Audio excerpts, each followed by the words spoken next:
Bonjour la team déconfinée. Alors on se retrouve aujourd'hui pour une nouvelle vidéo sur la phonologie. Donc on va aborder la compétence de scander les syllabes. Alors qu'est-ce que scander?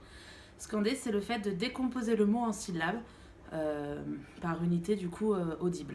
C'est-à-dire par exemple si je prends le mot maîtresse, on va demander à l'enfant de décomposer en syllabes, ça va faire maîtresse.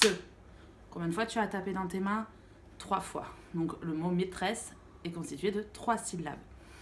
C'est une compétence qui est assez difficile si votre enfant n'a pas déjà vu ça à l'école ou n'a pas travaillé ça régulièrement. C'est pourquoi je vous propose une activité aujourd'hui qui est réalisable à la maison et qui permet à l'enfant d'expérimenter les syllabes par le corps. Donc pour ça, j'ai disposé, si vous avez à la maison des cerceaux, vous pouvez prendre de 2, 3, 4 cerceaux en fonction des mots, de la complexité des mots que vous voulez travailler. Alors moi je n'ai pas de cerceau, donc j'ai délimité 3 espaces avec du scotch au sol, du scotch coloré. Enfin bon, voilà, on fait comme on peut dans les conditions dans lesquelles nous sommes.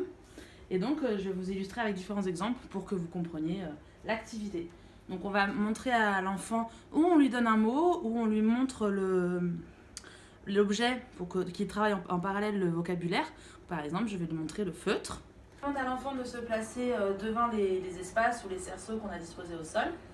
Et on va lui demander de sauter à chaque syllabe du mot. Donc pour feutre, ça va être feutre.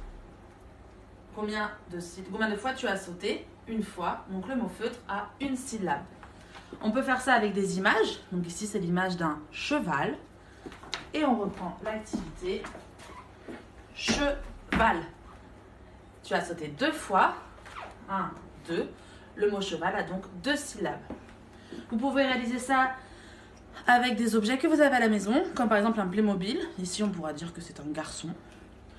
Comme avec des objets du quotidien, un pompon, une mandarine, donc 3 syllabes.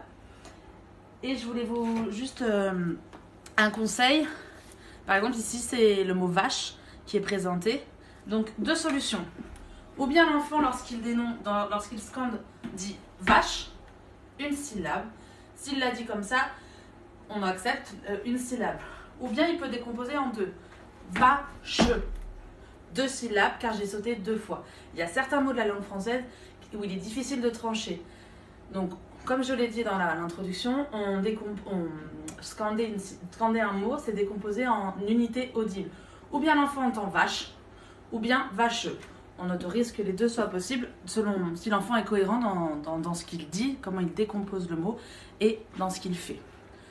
Voilà, j'espère que cette vidéo saura vous être utile. Je vous souhaite un très bon confinement et on se retrouve bientôt pour une nouvelle vidéo.